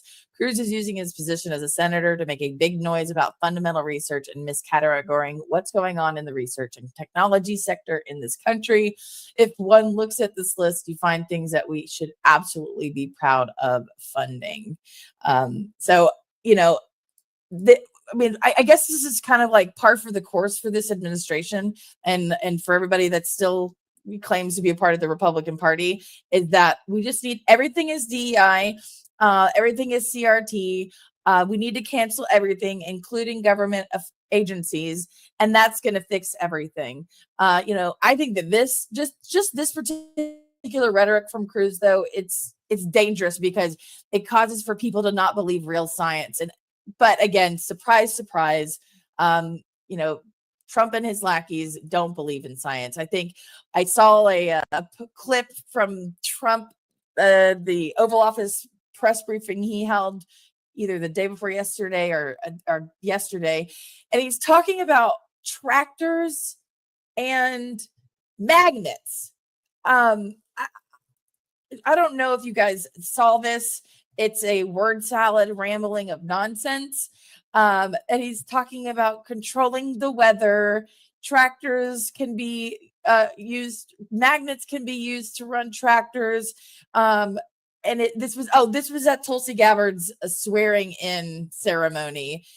He was talking about magnets during a rant about Boeing while answering questions that were not about magnets or Boeing at all. Surprise, surprise. It ended up being talked about was tractors, and he referenced, of course, talking about the massive fraud for the Department of Education, which, if we want to talk about that, we could talk about the fact that the woman that he wants to have run the Department of Education, one has zero experience, and she actually wants to shut it down. Linda McMahon from WWE, I believe, is where she's from. But yeah, so went on a rant about magnets and tractors, and nobody asked about any of this. Nobody asked about any of this stuff. He's just making it's. Oh, here's the quote, the direct quote. He said, "It's a new theory. Magnets are going to lift the planes up, and it doesn't work. And they had billions and billions of dollars of cost overruns. You look at that waste and abuse this country is going through, and we have to straighten it out." What in the actual fuck what is he talking about? He says, and they have all magnetic elevators to lift up 25 planes at a time, 20 planes at a time. And instead of using hydraulics like on tractors, they can handle anything from hurricanes to lightning to anything. They use magnets. Wait, what is he saying uses magnets? He's saying tractors and using magnets to control hurricanes and to control lightning, and that magnets are lifting up planes. And like planes, like airplanes? Yes, like airplanes. Are these the same ones that flew during the Revolutionary War? Yeah, exactly. I don't know if anybody knows the Insane Clown Posse song. I think it's Imagine. But the guy in there, he goes, magnets, how do they work? And that was essentially Trump during that speech that he had at the Tulsi Gabbard confirmation, or when she so Jeremy says oath of office. It was related to magnets replacing hydraulics for jet lifts for carrier ships. So well, if that's so here, what now you're whitewashing it, Jeremy. This is that what he actually said? See, here's what I think happens is Donald Trump, like, people will try to explain things to Donald Trump, and Donald Trump has the attention span of my cat. And right. So he gets like 2 seconds in, he hears a few words, then he just kind of tunes out and starts thinking about Donald Trump. And, like, while somebody is talking, and occasionally a word will enter into his head here and there. And then he's like, I understand it. If he like is able to actually even listen for more than a minute. And then he becomes an expert on it. Yeah. Like, so I think he heard the word magnet related to airplanes, and he just, you know, kind of made up the rest from there. He just filled in the blanks. And then once a thought enters his head, then it becomes an ironclad fact. And then everybody else believes that is true. Speaking of ironclad facts that Trump says, or, you know, wants to claim is true, and then everybody believing it, I believe we can. I don't know about this one, actually. I don't know if I can share this from this. I can share the C-SPAN video of this particular exchange, which had me falling out of my chair watching Carolyn Levitt yesterday talking at the press briefing about the decision for the White House to push out an AP news because they do not agree with the fact, or they're not willing to say that they're calling it the Gulf of America, right? They're saying that, you know, we report the news for most people that are outside of the United States, even as and not only do they make reports, but other news article or news stations pull from the AP directly to feed into their sites. And they're like, we're not willing to call it the Gulf of America. And I wanted to show you the clip that Caroline Levitt went on, but I had to pull it up on C-SPAN because it was on one that we would probably not be able to show because this is public record. We can have this. Hold on. So while you're doing that, yeah, this is, I did not know this. And I think there's something that might be helpful to some people in terms of just this whole conversation is that, okay, we talk about America, and you'll have people that will say, well, America includes both North and South America. And you know, and so there's all this kind of debate going on about who doesn't know what's going on. And there are actually different schools of thought on how many continents there are. Right. And like in the in like the Euro-American school system, like Western Europe Americans, and I think Australia, they consider like there's the seven continent view, right? Right. Which is what most of us consider like the North America, South America, Europe, Asia, and you know, Antarctica and Oceania and right. Africa, right? But there are some people that are taught, there's also another view that it's a 6-continent view where North and South America are considered one continent. And that's like taught in a lot of like Latin American countries, which is pretty relevant because they think of both continents together as a single continent. That is called America. Right. So when we talk about I'm from America, you're not from America, they're like, what do you mean? It's the whole continent. So when you get to the Gulf of America and all of that, it's just been conflating all of this other stuff. Then there's also a 6-continent view that has North America and South America as different continents, but Europe and Asia as one continent. And then you have another one where there's only 5 continents where, anyway, my point is that there are different perspectives other than our own. And sometimes because what I found funny is people are like criticizing each other for not knowing there are other perspectives in the world while they cling to their own. And it's like, okay, there are actually both perspectives and there's other perspectives too. So this is just a silly thing to fight about. But what we do know is that the Gulf of Mexico has nothing to do with whether America is 1 or 2 continents. The Gulf of Mexico was named the Gulf of Mexico when that entire region was known as Mexico. And that's why it's been called the Gulf of Mexico since like the 1592 or something like that. I don't remember the exact year, but it's been the Gulf of Mexico since before there was a United States of America, or before there was even much, you know, like even a Confederates or not the before. Anyway, you know what I'm saying. Like I know what you're saying. Slaves in America, it was called the Gulf of Mexico. It was first called and appeared on a world map with the title Gulf of Mexico in 1550. 1550, that's it. 1550. So it's like it goes back a long time, like Yeah. nearly 500 years, nearly half a millennium ago. Yeah.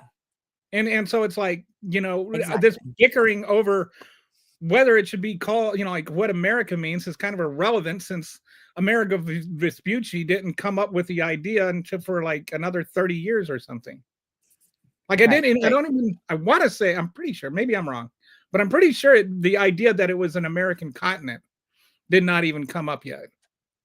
Right. Yeah, I no, might be wrong, but it's pretty, I think it's pretty close to the same time frame. if you dead name a body of water, you're banned from the Oval Office. Yeah.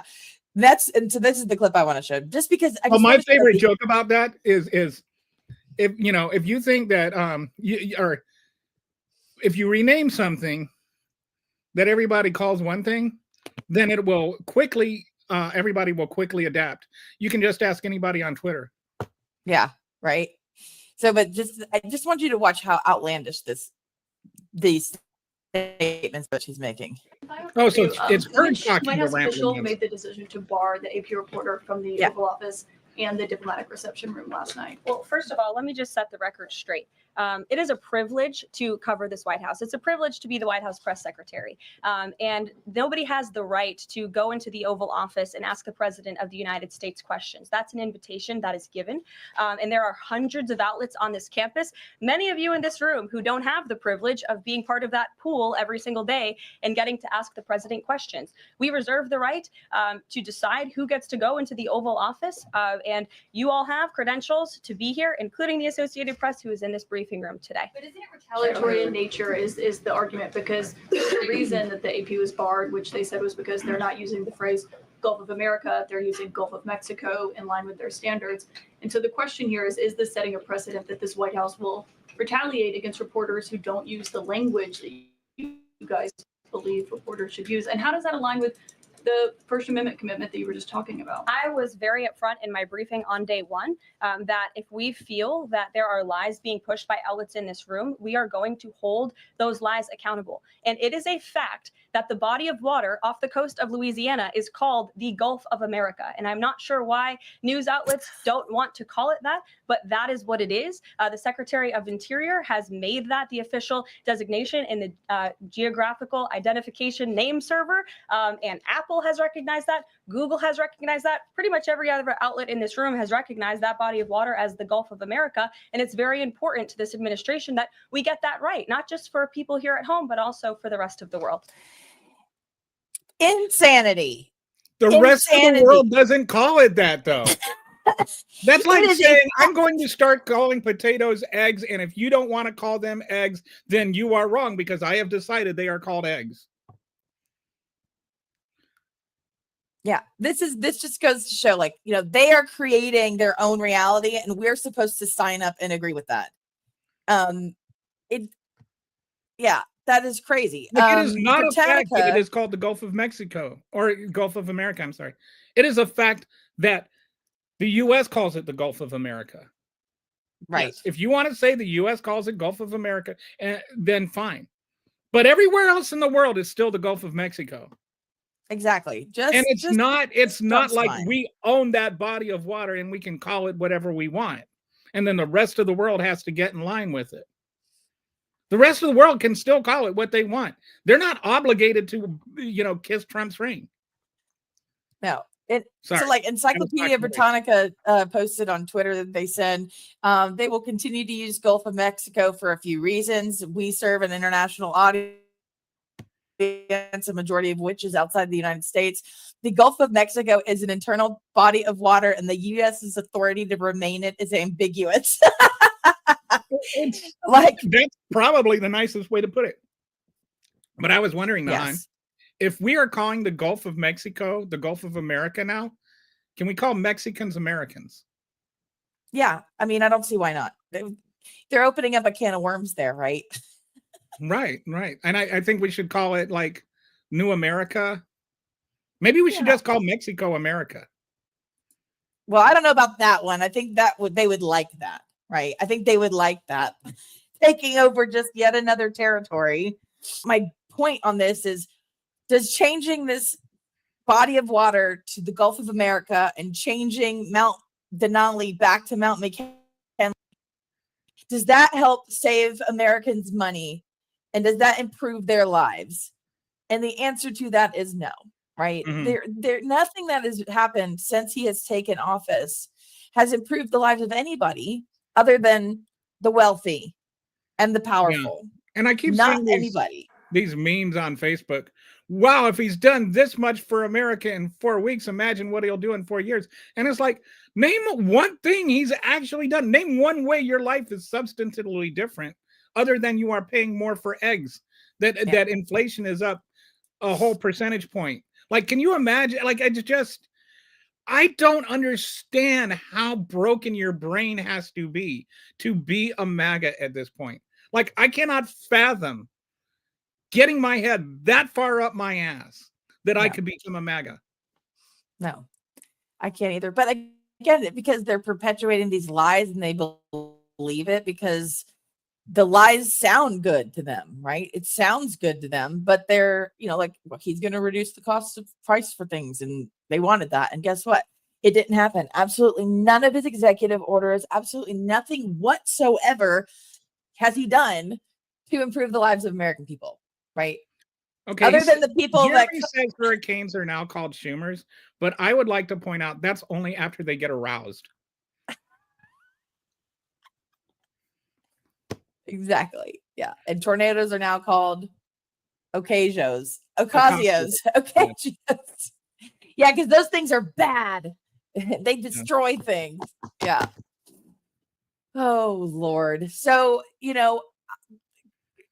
I covered quite a bit of this stuff in here. One last real big topic that I wanted to talk about was the fact that the House GOP's released that budget that was calling for trillions in cuts to taxes and spending, namely those that include Medicaid, Medicare, and SNAP. And so, again, as I just said, tell me, how is that going to happen? Your everyday American. There's a lot of people who take advantage of those services. I mean, I think that once these laws get implemented and this budget gets passed, this is going to be the ultimate fuck around and find out moment for a lot of people on the right that voted for Trump. A lot of people in red states. A lot of people in red states. Exactly. Do they think that only Democrats get Medicare? There are going to be so many people with leopard marks in their face that are going to be wondering how that happened. I feel like I looked the number up. Here's a guess which state has the highest percentage, or like the most welfare Texas. per capita. So I don't remember how it's, but like per person, the state that gets the most assistance for poor people per person. Texas, right? Nope.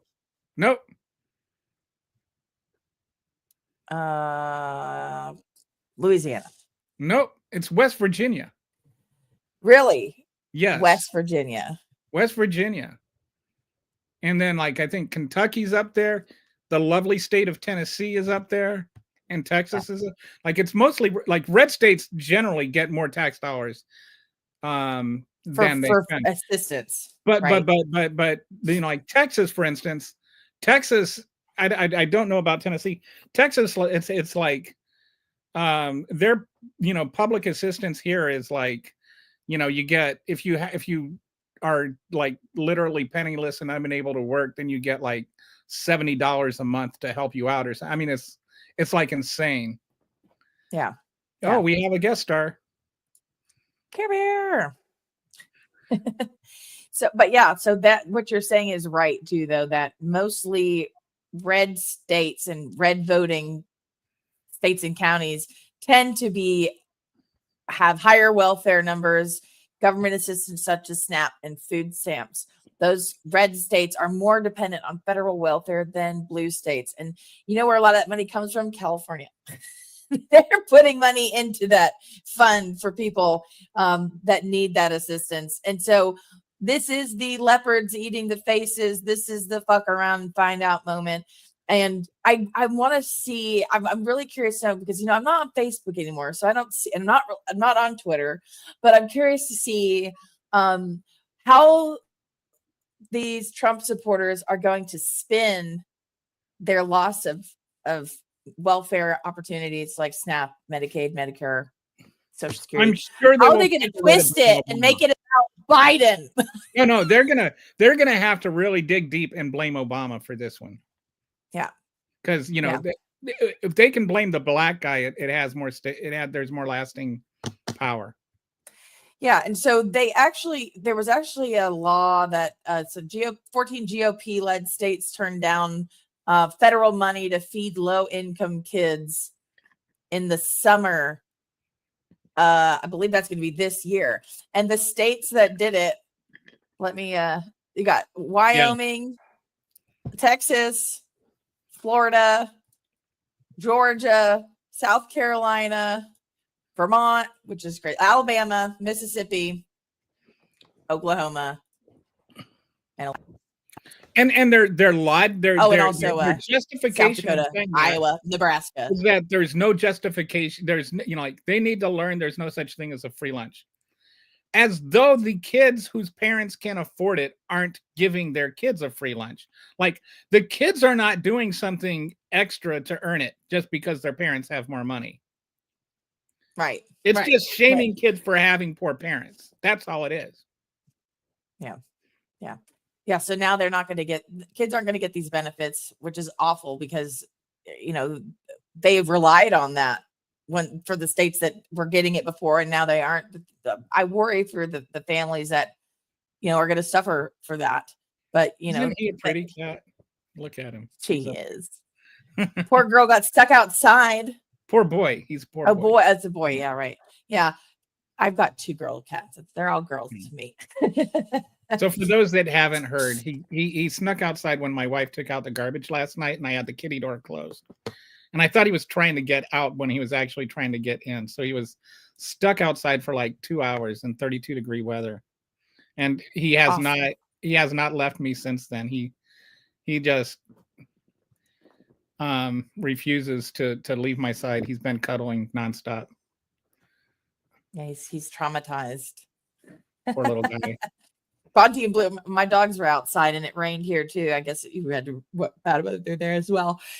Came in here right before we got on and like covered in mud. So that's why they're not in here today. I had to lock them out of the room because they kept jumping on this seat I have in front of my desk, and it's like a velvet soft fabric chair, and it stains very easily. So they're whimpering outside now. If you can't hear, because they can't come say hi to mommy. They want to be. Yeah, they're mad. They're like, we want to be guests on the show, Mom. But yeah, that's again, there's news. There's plenty of stuff that's probably happened since we've been on, right? Yeah, and they probably made Jeffrey Dahmer head of the FDA or something.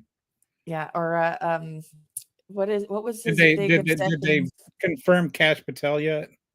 Hannibal Lecter, and they're gonna do it like a Doge type deal, like 2 people running the same thing, but with Hannibal Lecter and Jeffrey Dahmer, because that makes a lot of sense. Yeah, so Jeremy's coming this week to come and visit, and I'm trying to convince him to come on our show while he's here, which would be exciting for me and for you to meet him. But speaking of guests, next week or tomorrow, actually, can you tell us a little bit about the guest, because you know him more than I do, and I'm excited to get to talk to him. Yeah, he goes by Awkward, AWK Word, WORD, and he's an activist that has drawn the ire, I think, of such wonderful people as Andy or what's his name? Andy, the one guy that the right wing nut job. Are you talking about in is there like a Republican senator? No. Andy NGO. No. Is that how you pronounce his last name? I don't. I'm not super familiar with him. He's like He's a social media influencer, right? he's just yeah. He does this thing where he tries to pretend like he covers the Proud Boys and stuff like that, and tries to pretend he's a real news reporter, and Yeah. he breaks these stories. He's kind of like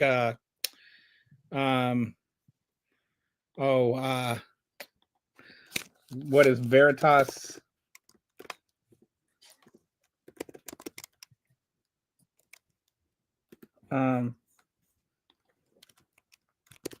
He got pelted with a milkshake. Oh yeah, he got somebody threw a milkshake at him, and so he like sued them. Yeah, James O'Keefe. He's like a James O'Keefe wannabe. Oh, That's and fuck that guy too, by the way. I can't stand him. I Ugh. call him James O'Keefe. Hold on, just to go. I just want everybody to see this too. Because if I get to see it, you all get to too. Oh, hold up. This is a glorious shot here. Here we go.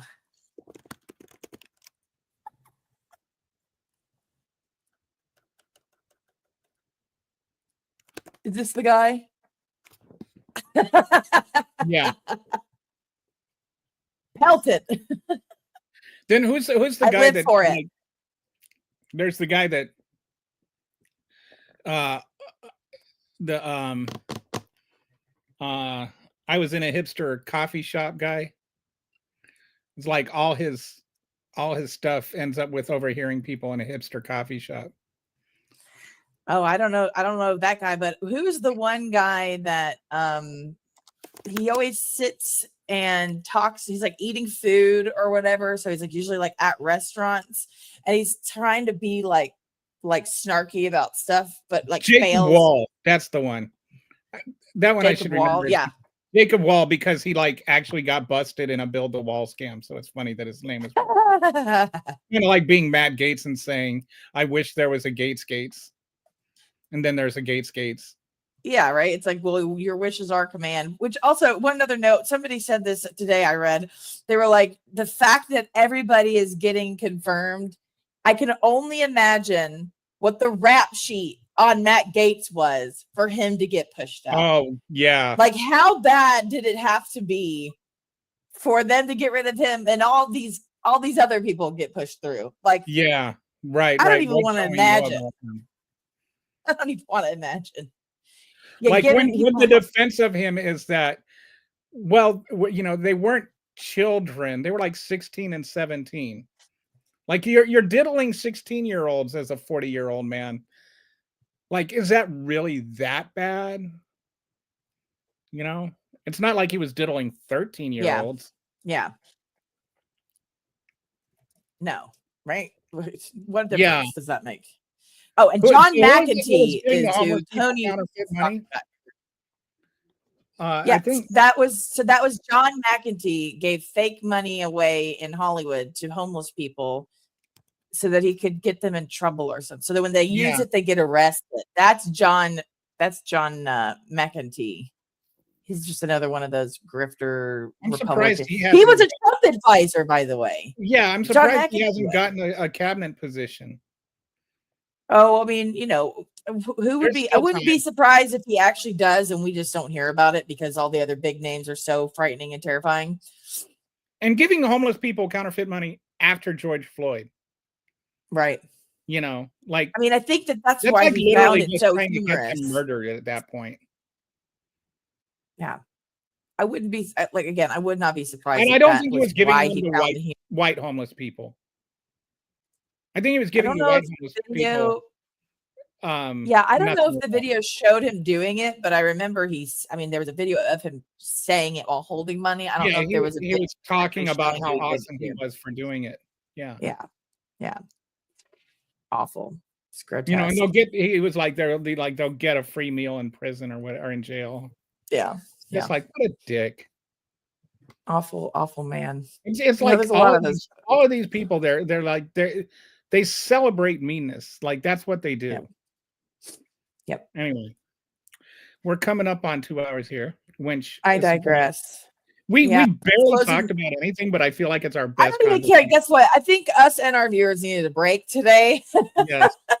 I needed some laughter because holy hell, it's hard to come by these days. It is, Especially on a day I'm where laughing and crying. RFK Jr. getting like, he was the one I was holding out hope that like people would say like, the guy that's actively going to kill my constituents, like that's where I draw the line. But nope. And it's not like there's a history of Trump killing constituents with disease. Yeah, right. I mean, that's kind of like their MO. It's part of their party policy. But speaking of nominations, so just because we talked about it at the beginning of the show, and just so everybody knows, if you want to know, so the Senate Judiciary Committee voted on advancing Kash Patel's nomination, but they have to. So it's set to be advanced. But there's a 1 week delay. So this time next week they meet on the Senate floor to advance on the vote on his nomination. Maybe they need to come up with cash. See what I did there? Yeah. Cash. Good Lord. Like that's I feel like every once in a while I need to live up to the title of the show. Yeah. I mean, you do. You fit him in there. You really do. I do. Like that's where I feel like I'm much more of an organic pun guy than a forced pun guy. Like I feel like they're better when they just come up in a conversation rather you said one earlier before we came on air, and I was like, that was good. And you're like, I didn't even it was it was all by myself. Yeah, instead of AI by myself, but that was an accident. I know, and I thought it was on purpose, and that was funny to me. All right. So anyway, we are gonna try and end now.